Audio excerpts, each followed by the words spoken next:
What's up, everybody? It is that time again that I share pieces of me with you. This one is by special request. It is from a viewer who would like to know what are my views, my revelations, my perspective on reincarnation. The question more specifically was and is reincarnation a fact of life? Now, I had done a video touching on this about 2 years ago, and I'm going to expound upon it a little further. Now, I know that there are new people coming into this kind of information or waking up to this kind of information every day. So it's very difficult for me to explain something so complex without giving the very basic preface to those who are just coming into this. I know it's a review for those of us who already know this or who have heard me say this before, but this is for those who are just coming into this information. The basic nature of reality is far more fluid than meets the eye. There are not one realities, there are infinite realities. All realities vibrate within their respective spheres, dimensions, and frequencies. Nothing is really solid. Solidity is an illusion decoded by the mind. Okay? When we keep this in mind and add on top of that we are very, very complex organisms. We are fluid, much like water.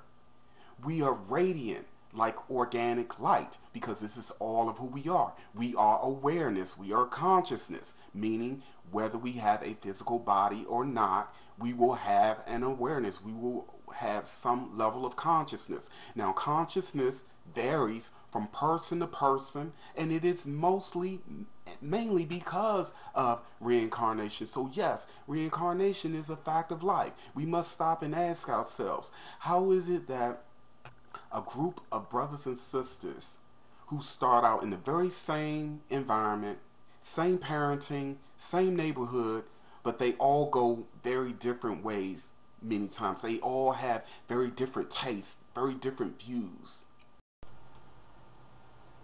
Many of us have all forms of phobias or fear-based mental programming that was brought over from previous life experiences. We may not remember or understand why we have phobias or aversions, but the core of who we are does know, and it drives much of our explorations and experiences. Although our past life memories are suppressed, the energy stream that we had previously created, psyche and mental factors are very present, and we run them whether we want to or not. We have billions of people on the planet who have very different tastes, have different fears, have different ideals, different levels of attraction, different levels of creativity. Some are more wiser and more efficient in areas that others are not. It goes on and on and on. How and why is this so? It is because on a core or soul level, I'm only using the word soul because this is a word that is most universally recognized. But on a soul level, we have beings anchored in the same space who have different levels of evolution on a soul level. The more experiences, be it physical life or a life on another reality, or in another reality or another planet or another realm, would obviously give a soul who has incarnated here an advantage over those who are still young and evolving. So the term wise soul, we've heard this many times before. That is basically someone who has had more than the average when it comes to life experiences. More than likely, a wise soul has had experiences from other worlds or on other worlds and other dimensions, and many may have had many lives right within this particular sphere or parallel spheres of reality. Because again, remember, on a soul level, we are like this, spherical. The soul is in its purest form spherical. plasmic light, and it is like this CD. All of your life experiences, information is recorded, is imprinted in the soul, your core. This is why you see the images that I have, the particular image where I have my hands up and I'm drawing attention to my heart area or my chest area. That is a symbolic gesture of the illumination, the light coming from me, my core, my soul. And the more experiences that we have and we become more integrated and understanding and moving back to source, the greater the illumination, the broader the core expands. This is why when we capture pictures of what we call orbs, these images shows up on camera often because these are expressions of beings who are disembodied, and their core, their soul sometimes shows up on camera, and you notice that they vary in size and shapes. Again, this is a reflection or reflective of the level of evolution and awareness of each respective soul being. So let me further go into this more from a 3D perspective. I was having a discussion with a very intelligent sister some years ago. We were talking about this particular subject matter, and she happens to identify as a Christian. So I asked her very specifically, do you believe in reincarnation? Then the first thing she said, well, based on what I was taught, I don't think it is. I don't think that is real. I think that, based off what I was taught, she kept saying, based off what I was taught, you get one life and then that's it. It's over. You either do right and pass on and go to heaven, or you do wrong and pass over and go to hell. Then I came back and said, no, I'm asking, what do you, not what you were taught, what do you believe? Do you believe in reincarnation? And then she said, well, if I were to be honest, yeah, I think there's something to it. Then she said, because I remember when my son was 4 years old and we was burying my father, when we were burying my father, I remember my 4-year-old saying, I remember when they did that to me, when they put me in the ground. And I said, really? She said, yeah, I remember that. My 4-year-old kept saying, I remember that. And he was describing being put in the ground before he met her. And she said that always stuck with her. But of course, because of the way she was taught, she dismissed it. And so I said, well, did that particular revelation through your son, who had not been taught to believe one way or the other, he was just speaking his truth from a very pure place, which children often do. I've said this time and time again, when we are children, we are still most connected to our previous lives. We have more memory or more awareness to the fluid nature of reality. This is why children often talk about seeing so-called imaginary friends, or able to see things before they happen. It's not until we become more dense, figuratively and mentally, psychologically and physically, that we begin forgetting the true fluid nature of reality and our past lives. And the most dominant memory of a past life is always going to be the most recent one. So getting back to the sister that I was talking to, so she then said, well, if I were to be honest, I feel that we've lived before. She said, I feel that I've lived before, but I'm really wrestling with what I've been taught. And so I use that one particular story, and I'm going to share my own story about this as well, because there are many of us who are walking around feeling, knowing, and having a strong intuition about the fluid nature of reality, but because of the programming and because what we've been taught, we reject that in favor of receiving what we've been told or what we've been taught. And this is why I always say experience is the best teacher, even regarding this, the nature of reality. You know, we dismiss our own truth time and time and time again, and this is how and why most of us cannot and will not or cannot tap into the expansiveness of how incredible our power in the universe, the omniverse, truly is. When I was about 4 years old, and my cousins, sisters, they can vouch for this, not having the exact memory of being a midwife, I used to act out as a midwife when I was 4 years old. I used to take paper and mold them into people, and I would always make babies and put it underneath the paper as if I was delivering a baby with that piece of paper. I used to put pillows underneath my sister and my cousin's stomach and make them lie down, and I would act as if I was delivering a baby. I used to do this all the time. Now, from my 5-year-old mind, I'm just playing.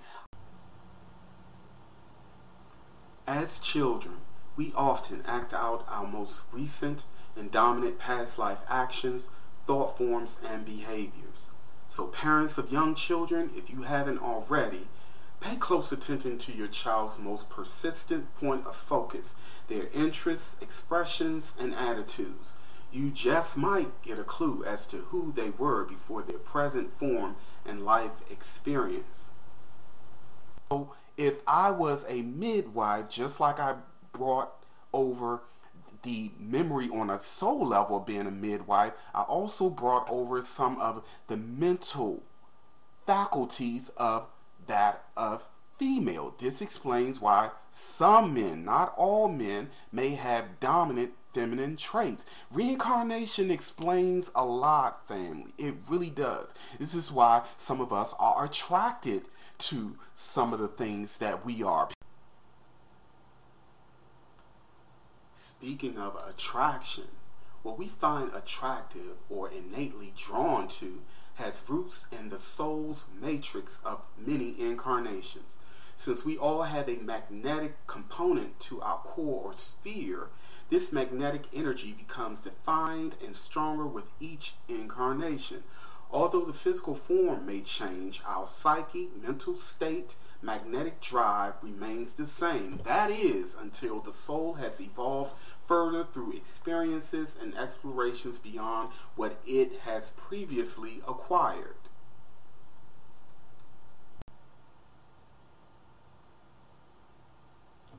Many souls reincarnate within the same family and ancestral bloodlines. Masculine dominant energy streams typically incarnate with male biological bodies, and dominant feminine energy souls reincarnate in female biological hosts. However, there are always exceptions to every rule, as there are souls who are dominant in masculine energy incarnating in the biological female form and vice versa. Such souls are mastering the yin and yang within a singular expression, form, or host. The implications and possibilities of just a few elements that often come into play when it comes to this subject matter can easily become mind-boggling from the human mind's perspective. This is why it is not wise to condemn, harshly judge another soul who is on their own unique journey towards their own healing, mastery, and greater self-awareness.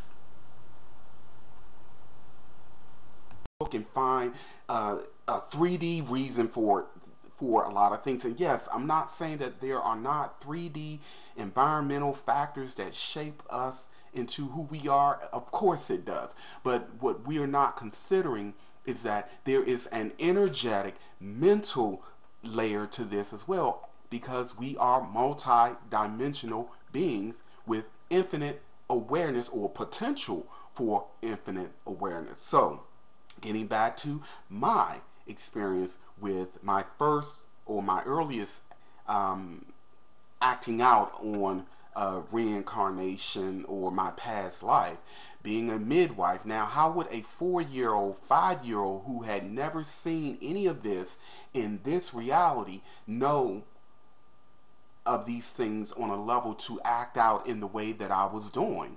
This is why to this day I have a natural love, a profound love for children and babies. Every time I see a child or baby, my heart smiles. I smile. I feel a connection to them. I want to protect children and babies as if they're my own. Again, that is from that past life memory, and that is a part of my soul experience. And so, even though I'm in a different body with much of those memories blocked off, the soul connection, the magnetics that I gathered, and the energy stream that I created from that experience is here, a part of me, but also all of my ancestors who have existed in 3D are a part of me. So in essence, we can easily say that reincarnation is very real from a 3D perspective, because every single ancestor who's lived before us is alive. They stay alive in the physical body from generation to the next. So they're all alive here. So we can say that all of their lives is all of our lives as well. Then we have the energetic level with those of us who come from a different sphere of consciousness, who have incarnated here and is taking on the karmic, the magnetics, the karmic ties created by the ancestors, and we are learning and growing within this body, as well as having the higher dimensional influence or the higher ancestral influence from maybe another dimension, another planet as well. You see how layered and complex this can get, and how very, very confusing it can be. As a matter of fact, there's so many angles and so many ways in which I can go about explaining how real reincarnation is. Now, yeah, there are those of us who believe that we get this one short life to get it right and that's it. It just does not work that way, and thankfully so. Now, there are those of us who will not reincarnate, or who cannot reincarnate, and that is because there are beings who never develop a soul, never had a soul to begin with. This is going into the realm of those who have to bargain and steal the souls of others, to steal and feed off of the life force and the energies of others. This is how they sustain, this is how they grow within their own sphere as spirits. Again, we are multidimensional. Some of us have souls. We all have spirit. Spirit is in everything, but everything does not have a soul. Everyone does not have a soul. So the more soulful one is, the more life experiences one has had. The more wise one is, the more life experiences one has had, and so on and so forth. Now, the way the universe, the omniverse operates, vibration and frequency. So when we are done with our physical life, there are those of us who have the choice to pick and choose what our next incarnation will be. Then there are those of us who will be put in a situation by default because of the energy streams that we created unconsciously. So we basically get put in our respectful place or rightful place by the universe. Then there are those of us who simply incarnate. Incarnates are beings who make a choice to be here, don't have to be here, but make a choice to be here. And these beings usually come from upper, higher dimensional realms. They've already mastered this realm, but they have to come here, or they may choose to come here, excuse me, to be teachers, to come and take on a life and experience a very challenging life, so that they, from a higher teacher perspective, can be a beacon of light to those who have lost their way and don't quite know how to become self-realized. The whole story of Jesus was really about a being who incarnate, not reincarnated, incarnated, a being who didn't have to be here, but came here to be human, to eventually wake up, bring forth the keys that they came with, the keys meaning the information, the knowledge, pass it on to those who have gotten lost, and hopefully those who have gotten lost would take those keys, take that information, and unlock the Christ within them.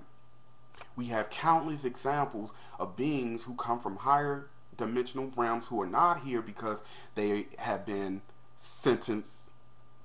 There are some of us who are here because of a prison sentence. Some of us are here because of a soul evolution. Some of us are here because we have to come through this realm in order to move back to our original full awareness state. Some of us are here. We're here for different reasons. This subject matter is so layered and so complex.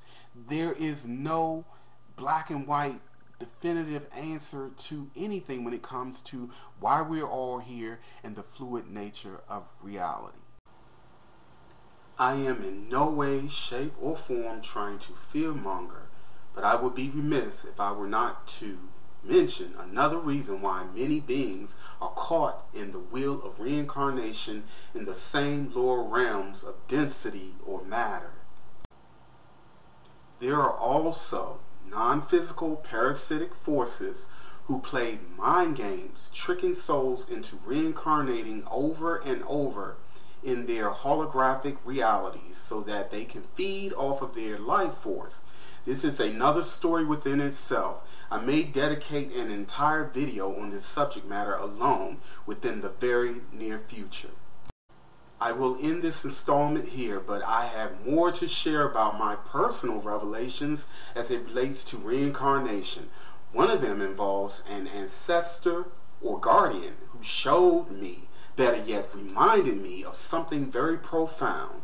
I will share that experience in a future installment as well. So stay tuned, and thank you so much for sharing this time with me.